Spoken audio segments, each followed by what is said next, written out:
everybody to Fort Bend Family Promise TV. And today is our first episode of Friends of Fort Bend Family Promise. And today we have three wonderful guests with us. We have Miss Dianne Williams with Fort Bend Family Promise. We have Isioma, Paul, and Timothy, who are going to talk about a review and report and study that they conducted, and I will let you introduce themselves. And then we also have a wonderful organization that we partner with called Unite and Inspire, and we have Miss Priya and Miss Sudha from that organization that we will be talking about today. So first, let's start with Miss Dianne Williams. Miss Dianne Williams comes from Fort Bend Family Promise, and she is our YEP program assistant, and she is going to talk about her involvement with this program. Miss Williams, good morning. Good morning. How long have you worked with Fort Bend Family Promise? I've been with Fort Bend Family Promise for 8 years. I started when Fort Bend Promise was located at the New Hope Lutheran Church, and that was back in 2013. We moved from the New Hope Lutheran Church here on Cartwright in 2015, 16. I've been here ever since. Love it. I can tell by your smile that you love what you do. Yes, I do. Yes, I do. Can you tell our studio audience about what YEP is and what they do? Okay, YEP. First of all, this is what it means. It's Youth Empowerment Planning. What we do here with the youth, since our youth are homeless, something that they've never experienced, something very strange to them. So what we do is we try to go in, we try to help the children feel like it's okay. You're going to be okay. Everything is going to work out for you. And we do various things with our children to show them that we love them and care for them. So with their families, going through, we have, base education, we have,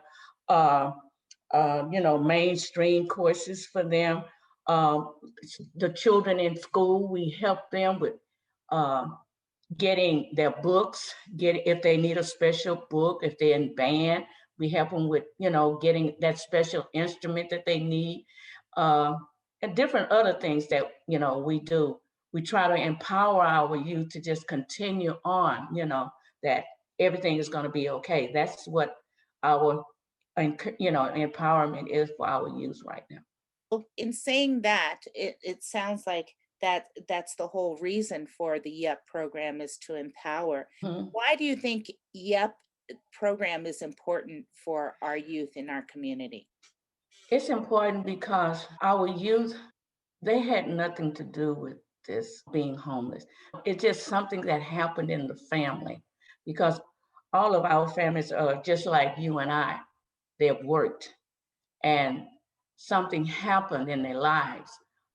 Father got sick or lost his job, mother got sick, and that takes a lot of money, expenses. Hurricane Harvey came along and destroyed a lot of their homes. They're going through all of this, and it's important to try to get a hold for our youth before they go astray, because they'll say, well, hey, my mama don't have this, my daddy don't have this, I'm gonna get out here and I'm gonna do this. No, it don't have to be like that, because we can show you and give you help and support in different things. That's why I think it's, there to help the children and family. So. Wonderful, thank you for that. And why did you, Miss Williams, choose to get involved with the YEP program? I got involved is I'm a people person, and I love children. I love children. They are our next future, and we got to be with them, we got to show them, the way. We got to encourage them. So that's why I got into it, because I love children. I don't want to see a child hurt. I don't want to see a child hungry. I don't want to see a child without clothes, shoes. I don't want to see a child without going to school, getting that education, because there's so much out there for our children. So that's why I love working and helping. That's great. And I can tell you that it is reciprocal. The youth love Miss Williams. Thank you. What is your most fondest yep memory? We had a May Day, and the May Day brought all of our, families together. The ones that were presently in the program at that time, and the ones that had got into their homes and everything. We got everybody together, and the for the families that have reached getting into a home or in their apartment, and the children, they be able to sleep in their beds. That was a memorable day because everybody got together and they talked to each other, and it's like a close knit family, and everybody got together. We had an event this past, it was in December, and uh, sometimes we have little ones that just don't listen. They run and they just have fun, and mommy tell them to sit down, and they don't do that. But we had an art project that day, and this little boy, every time he come in, Family Promise, open the door, he run and he go do this, and his mother tell him to stop. But this particular day, we had an art project, and we set his board down, his canvas down. We set his paint brushes, and everything. And he got up and he sat there at that chair, and we did not hear a word from him. He just started expressing himself in his painting. That was so touching. Even his mother said, "Look at him." I said, "Yes, he's expressing himself. He can be quiet and sit down and do." But that just touched me so much that day. Yes. And then another one, I got so many. We had the book club meeting. And when our children, they got in there and they were taking notes and everything. They were very attentive. And then after, we asked them questions. And can you believe every last one of them answered that question correctly? So just to see our children staying focused and knowing that they are loved, we're here for them. Wonderful. Well, thank you so much. Yes, I definitely agree that it's important to keep these children, especially when they're going through homelessness, Yes. engaged and being able to provide an outlet for them to express themselves is Yes. so important. So And I gotta say one more thing. Yes, And ma'am. also when the families, we had this one little girl, and she was in. They finally got into their apartment, and it was beds donated to her. And she came over here, and she said, "Oh, I got a bed. I have my bed to sleep in." And that just the idea of them having their own bed to sleep in, it's just so touching, with their stuffed animals, of course, and things of that nature that we give them. So, yes. Yes, thank you so much. Thank you. And what Mhm. a great organization to be able to be a part of, that you can help and fulfill those your Yeah. passion with the Yeah. children, and most definitely it exudes onto the youth, and they definitely do appreciate it. Yes. Thank you I so love much them. for Yes. all that you do. Thank Our you. next guests are Mr. Isioma, Mr. Paul, and Mr. Timothy. But these are some amazing youth that have been involved with Fort Bend Family Promise for years, since they were little toddlers. They did a study during this whole COVID pandemic on the effects of COVID-19 on our youth, and did an amazing job. And so I would like to introduce the creators of that study. Hey everybody, my name is Timothy Daniel. I am 21 years old, and I currently am a senior at Harvard College, concentrating in chemistry with a citation in Swahili. Hello, my name is Paul Daniel. I'm 17. I attend DeBakey High School for Health Professions, and I'm a junior. Hello, my name is Isioma Chiadika. I am 18 and a senior at Strake Jesuit. Wonderful. Welcome, young men. Gentlemen, why did you choose to research this? We were interested in learning how the coronavirus in quarantine had affected populations in our community. Fort Bend Family Promise homeless youth has had a lot of importance in our life. Brother and I have worked with Family Promise since I was 8 years old. And whether it was like helping make meals, prepping our church to host the Family Promise families to sleep overnight at our church, or actually staying overnight with the families at our church. Through these experiences, we've noticed that a lot of the homeless youth in the program were dealing with a lot of many different issues. And we had wondered how those different issues might have been compounded by the issues currently relating to our coronavirus pandemic and potential mental health impacts that could be caused by the pandemic, including from things like isolation. Also, we often found that the homeless communities tended not to receive attention or were forgotten communities when there was an urgent societal issue, including the ones that's going on right now in the pandemic. So we wanted to determine how this worldwide health crisis, the pandemic, has been impacting them, and whether or not whether the family's needs were being met. And we believe that one way to investigate this would be to compare the impact of the pandemic on youth who were not homeless, and then see if there was a difference on how the pandemic had impacted homeless youth versus non-homeless youth. And then after gathering that information, we would figure that this would help assess what types of support would be needed for those homeless youth. And I love that you guys did a comparison against the homeless youth and non-homeless youth to get like a true, to see what the true disparities would be. Yeah, we figured it would be useful, so we chose to do it that way. Why did you guys specifically choose to seek the impact of COVID has on homeless children in particular? Homeless youth are right now going through their developmental years and through a very vulnerable state, being in homelessness. And we believe that this could very possibly make them at risk for more like mental health issues in tandem, especially in tandem with the current pandemic, which is why we wanted to focus on it. And also, as we listened and watched to news reports, we didn't really see like a lot of discussion on how the pandemic was impacting homeless people. And we especially did not hear anything about how homeless youth were being impacted by the pandemic. But we felt like this was a gap that needed to be addressed in our project. And definitely there's a gap there.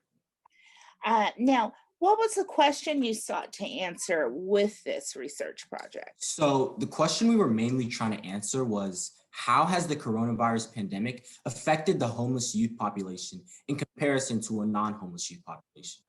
We essentially analyzed the intersection between youth homelessness, the coronavirus pandemic, and mental health to understand how the needs of the homeless youth have changed due to the pandemic and what services and resources would support their needs. So to answer this question, we created an anonymous survey and distributed the survey to two different groups. One group included the Family Promise youth population. And by the way, Miss Etta and Miss Vera and the others from Family Promise were instrumental in getting the survey in the hands of the homeless youth. All right, the other group was a group of non-homeless high school students known from our friend group who completed the survey online. The surveys were handed out and completed last summer, 2020. Interestingly enough, we noticed that about 64% of the homeless teens who completed the survey were African American. And this coincides with national statistics that show that African Americans are considerably overrepresented in homelessness. So when you were doing your research and collecting your data, did you find out anything that surprised you? One thing we were extremely surprised about was the difference in the question asked about how often people felt down about themselves since the pandemic had begun. 75% of the Family Promise youth population put down that they felt down only 0 to 1 times a week, which was the lowest option, compared to the non-homeless population, where only 33% put down that they felt down 0 to 1 times a week, meaning that the non-homeless youth were feeling down more often than the homeless youth, which was very surprising. One theory that might explain this is that the Family Promise youth dealing with homelessness may have experienced significant life changes already and feel more resilient to adverse circumstances. Given that being homeless requires the family and their children to become adaptable to these major changes. Whereas non-homeless youth reported feeling down more often and may not have suffered serious life changes in comparison to homeless youth. That is surprising. What do you think is something important that most people don't know about this? Well, one thing we've learned from this experience is the importance of ensuring that youth and all people are provided for and have access to necessary resources. It used to be that food, clothing, and shelter were considered the basic necessities. But with youth, having access to internet and computers in order to have the ability to learn has also become a basic necessity. The pandemic has really highlighted this as a basic necessity in the ability to participate in virtual learning. All of the non-homeless teens had access to internet and computers or laptops. However, almost 11% of homeless teens did not have access to the internet, and 25% of them did not have access to computers or laptops. These numbers may not sound high, but when you think about that in the terms of the ability to learn and access information for a youth, this is really significant and could have a huge impact on education development. So what do you think is something important that most people don't know about this? So as Isioma just previously spoke about, I feel like a lot of people are not aware of the impact that online learning is having on youth who do not have access to computers or laptops or the internet on a daily basis. An effective learning environment cannot be provided if the proper supplies are not available to every child. And right now, according to the survey, not everyone has access to a computer. These are developmental years for youth, and any obstacle that prevents them from learning is not acceptable. Also, people are not aware of the impact of COVID on homeless youth and their families. During a pandemic, typically people are worried about making sure they have their masks, gloves, sanitizers, meaning that they have their appropriate personal protective equipment. What we learned from the survey is that 100% of the non-homeless teens had the personal protective equipment. However, almost 11% of the homeless youth did not have their personal protective equipment. Also, the pandemic has had an impact on job loss for many people.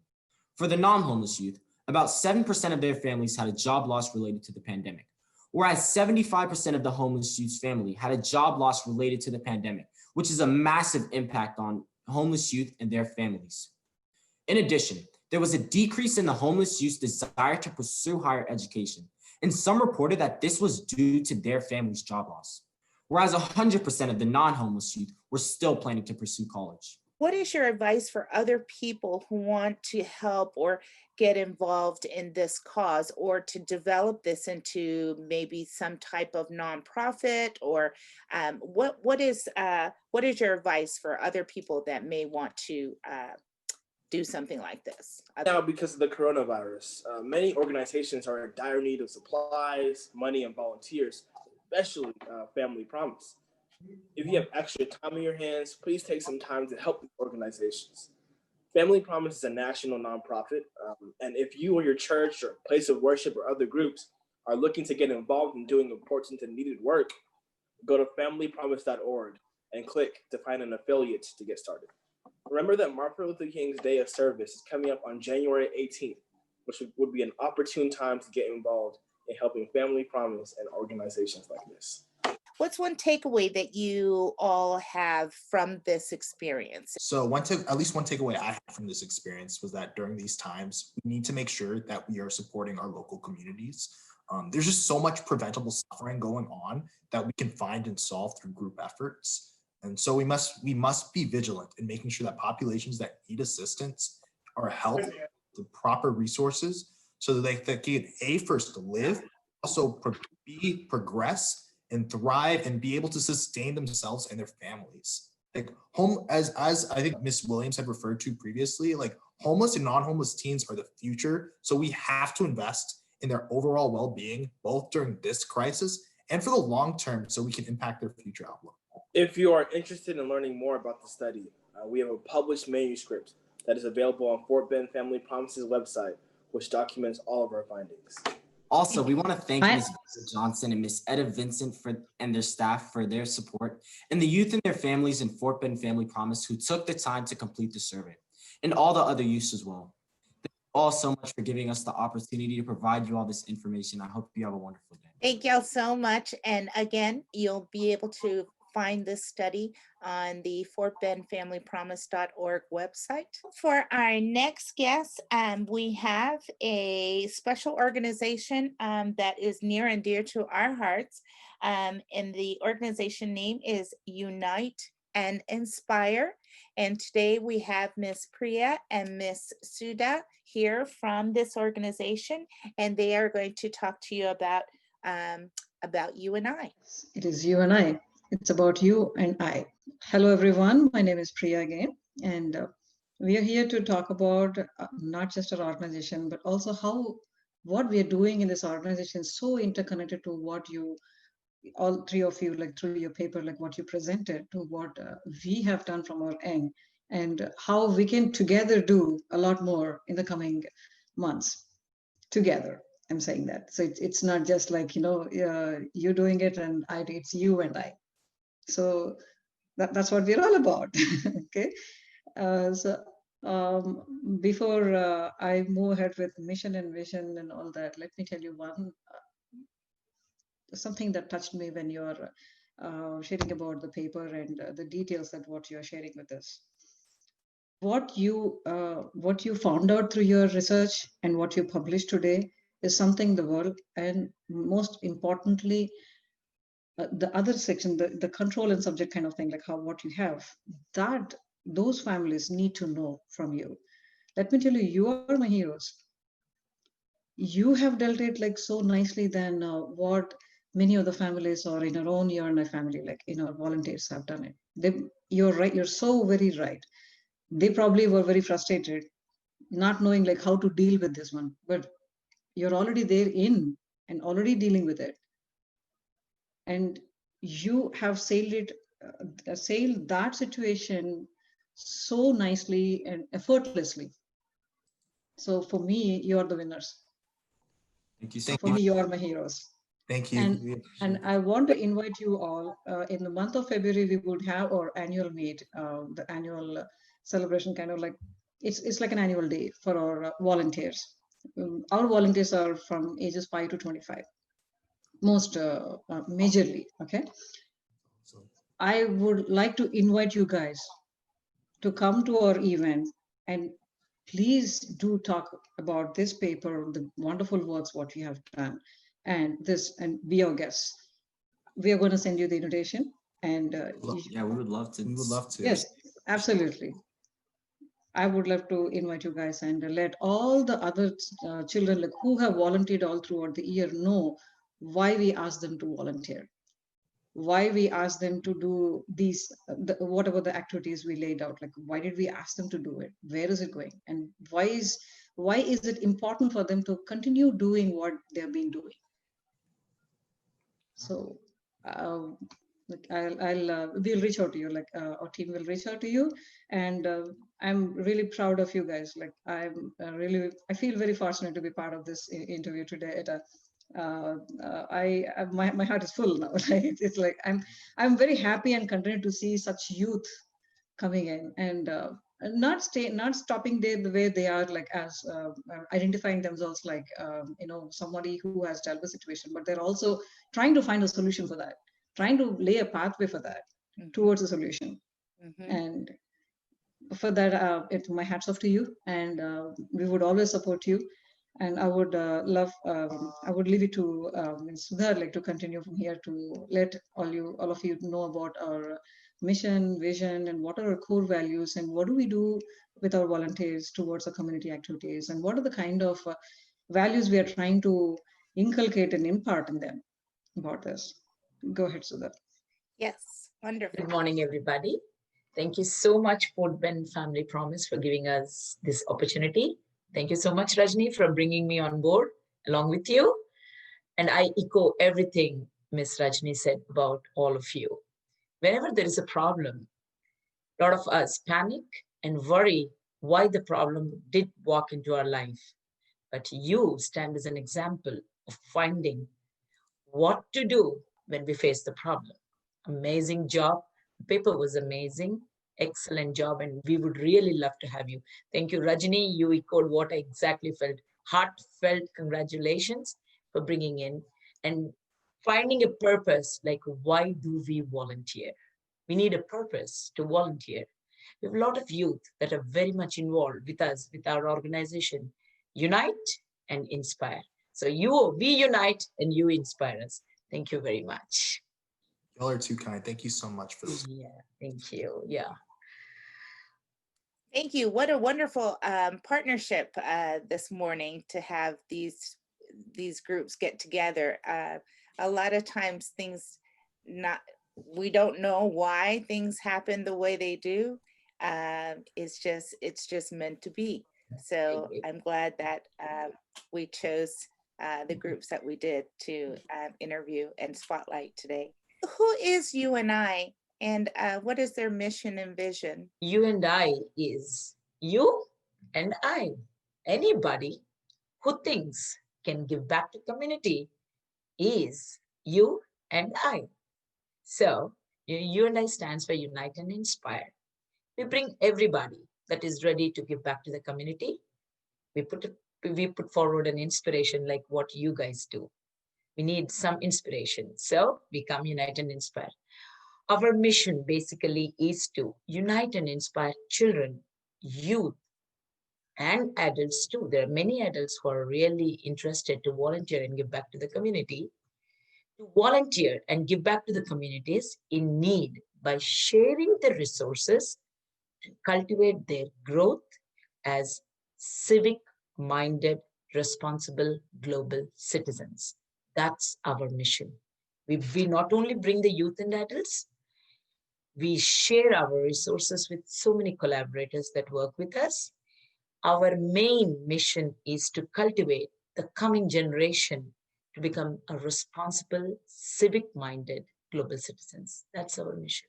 So going to the vision of Unite and Inspire, as we talk about the vision, our vision is to build a generation of youth nurtured with compassion, giving, service to the community from different volunteering activities, impacting from domestic to global reach while making a significant impact.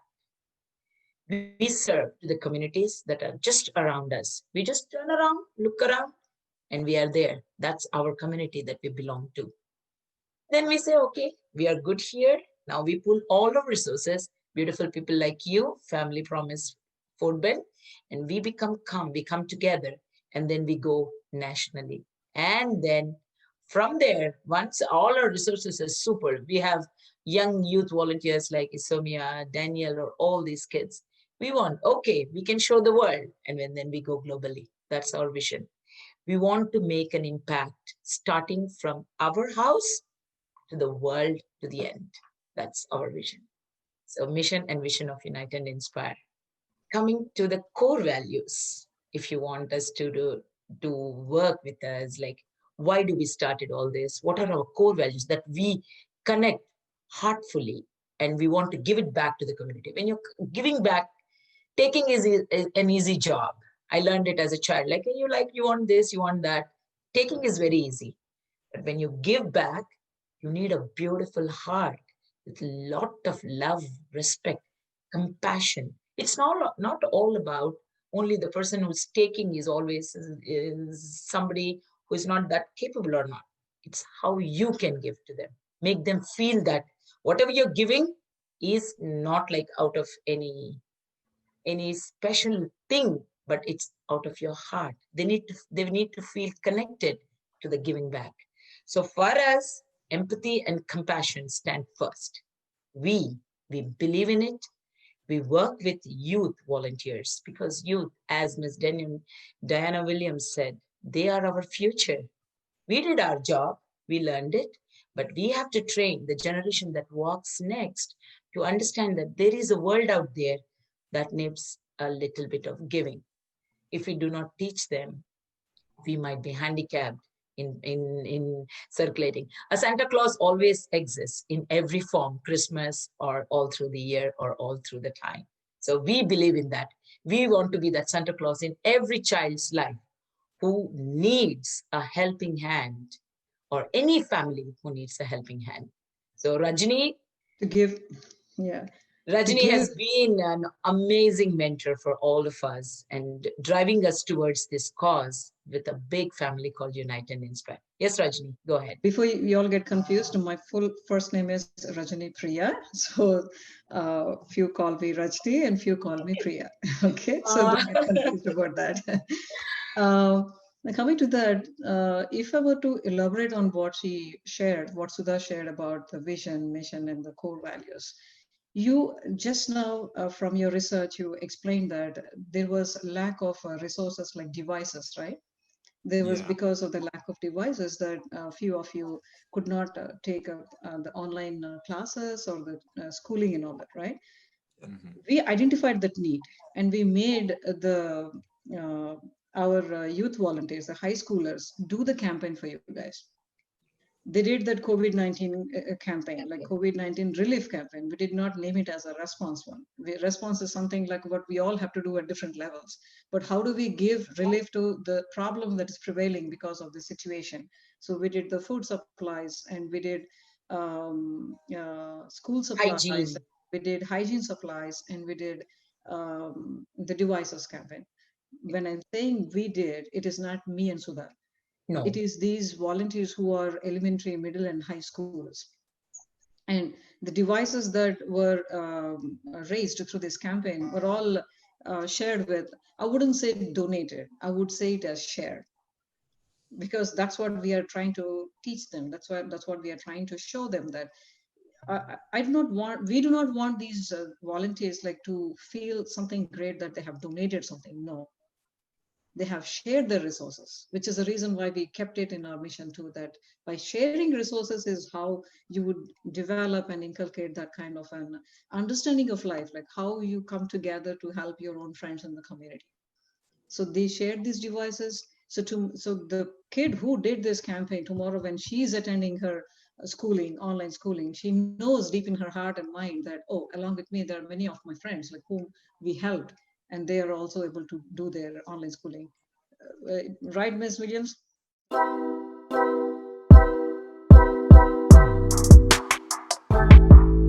Williams, like, yes, that was like a festive time. I mean, we are all scared with all this COVID, how we can make this distribution happen, following the guidelines and all that. We're all wearing masks and we're all scared, but we wanted to be there, support you guys, and do as much as we can. I'm not saying that we're able to help everyone in the community, but that's the goal. Yes, we want to help everyone in our community, but that'll come, just like Ms. Sudha said, it has to start from the home. So it has to start from the very volunteer. Like, I mean, most of the time what we see is these volunteers who are elementary and middle schoolers, the parents do not really have any idea about what they're doing sometimes. They pull them in, they make their parents know, they demand that, no, I want to help this kid, no, I want to help this organization, or I want to do this activity. So that's how we bring in together. And what a beautiful turn we have had in the month of June, like when we came to distribute these devices, that we welcomed a few of the YUP kids into our organization as volunteers. So now the YUP kids are not at the receiving end, they're at the giving end now. Yes, absolutely. Yeah, so that's how we empower. That's how we empower and we befriend. Like, it's all about how we befriend, we grow that compassion in their hearts and their understanding of life, and be that friend wherever they are. And share the resources. And share the resources. Yeah. Yes. So that's the vision, mission, and core values that what we are trying to bring in their understanding. Yes, and so you just reminded us why we are have such a close partnership with you guys. You're so in alignment as to what we're trying to do and what we're trying to offer our youth. So we really do value our partnership in that area. Can you tell us what are the different areas and or programs and how people can get involved? Yes. We collaborate with a lot of organizations, because collaboration is the key for the growth of any organizations. So we collaborate with Be the Match, the Texana, Arc of Food Men, senior centers, community organizations like food banks, and all these places. Our volunteers, we collaborate with all these organizations, and then we go back and give back to the community. That's one way you can be. You are with us, but we again go into the community and collaborate with like Family Promise Food Band or every organization that believes in giving back to the community. So that's our collaborating thing. Even otherwise, in the regular, I was talking to Miss Rajni this morning and we were saying, oh, what before COVID and after COVID. So life has definitely brought a small bar there. So during COVID, we all took a step back for a second in our personal lives, didn't know what to do. But we had the right mentors and people who had good vision and directed us. And we had COVID relief camps, as Miss Priya already said quite a few times. Like we did COVID relief camp with the school supplies, food supplies. We did with the devices. We did with the hygiene supplies, because our kids had the time and leverage at that point of time. And we knew, as the volunteers, as a parent, like my daughter personally wanted to do a hygiene supply. Being a girl, she said, come on, mama, we have to do it. So we did a hygiene supply. And then Miss Priya's friends, family, everybody came together and we followed every CDC guideline. And the best part of all these relief campaigns was that our children saw personally, because we followed the rules and we took care. We went in person and delivered stuff, because that was the time where people had time on the hand. Everybody was worrying what to do, because there was a lot of time. Suddenly no parties, everything came to a halt. Life came to a still. Then that was the time we were like overloaded with time on our hands. And our children and our volunteers did amazing job going and reaching out to the community. They went, like, we followed every guideline. We went in person. We picked those stuff. We saw who is giving. We could see where the stuff is going. That was an amazing experience our youth had during this. So Unite and Inspire not only collaborates, but we also bring in lot of enthusiasm, and we always accept new things. Any new idea, any new concept that comes in from the youth is always on the board. Miss Priya is very accommodative and she brings in with a full strength, and the volunteers support unendingly. Miss Priya, you want to add something? Yes. Yes, ma'am. Please go ahead. So in three modes of adaptations is how we addressed the past 1 year. If you were to explain like what kept us busy, we were busier than ever. In fact, yes, we were busier than the pre-COVID times. And as Ms. Sudha said, we were overloaded with the free time, and we made the best use of it. So we made these adaptations in a way that we did the remote activities like this, and we also did virtual online workshops. So, which is something like, as Sudha said, we are always welcoming like new ideas and new ways, and that's how like all of us came together, and we realized, okay, these are the areas that where we can help, and this is how we can help. And so, from remote ways of helping our community to virtual ways. So today we are all in the virtual world. Even now, we are doing in virtual method. This interview itself, like we could have happily sat in a studio or in a nice lounge, and we could have seen each other, feel each other, and then we could have had a very warm conversations. But now we are doing it through Zoom. So we ended up, we got used to so much that we don't even realize that we're doing that anymore. So we started doing these virtual workshops, like teaching the special needs youth, coding workshops, and the coding classes. And we started doing digital workshops for the community, teaching them all those topics and the subjects with complete material like that is otherwise not available in the school curriculum, or otherwise expensive to go for a tutoring outside. We wanted to offer these for free. And the volunteers whom we have are all coming from a good, living with parents with good educational background, with good professional background that they're coming with. So we made the best use of all of those resources, and we conducted these virtual workshops locally and internationally. And we also did slowly, like as the situation started getting better, we moved to in face-to-face activities. I can only think of the gardening what we restarted, and I Yes. think a few of our young kids were there enjoying in the garden, like because it is safe, and it's in the outside and not in the closed doors and all. So we made sure of all of those regulations followed, and we did that. But in the whole process, like that's one reason like why I want you guys to come to our annual day and see, like let them know that how you have dealt with it and how they can deal with it, because sometimes probably they must have felt that they are forced, but we don't mind to force them because at the end of the day we know that they will learn a good lesson, and they would get that satisfaction and all that.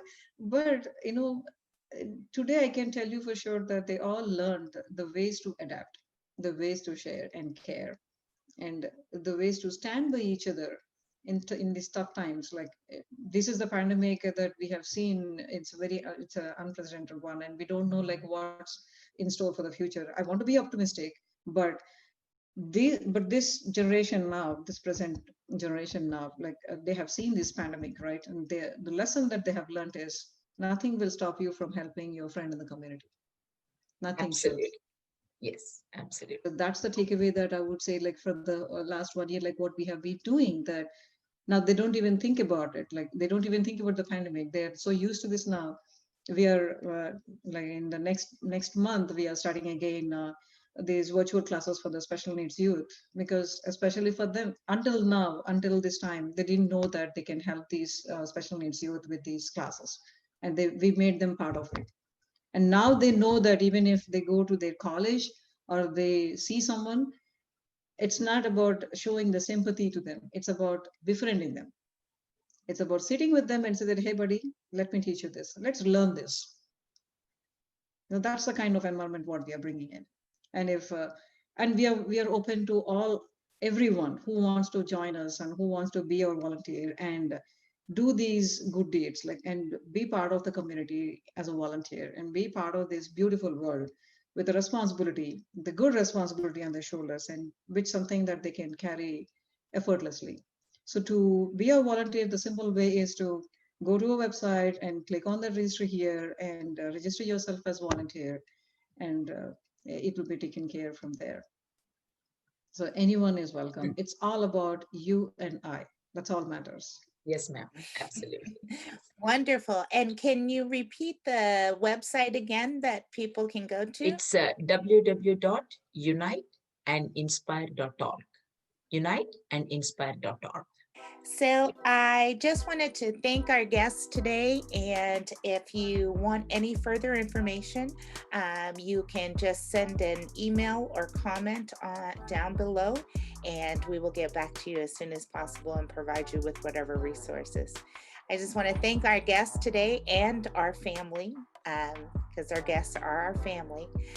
So have a great day, everyone. Stay safe, and we love you. Thank We you. love you too. And we love you too.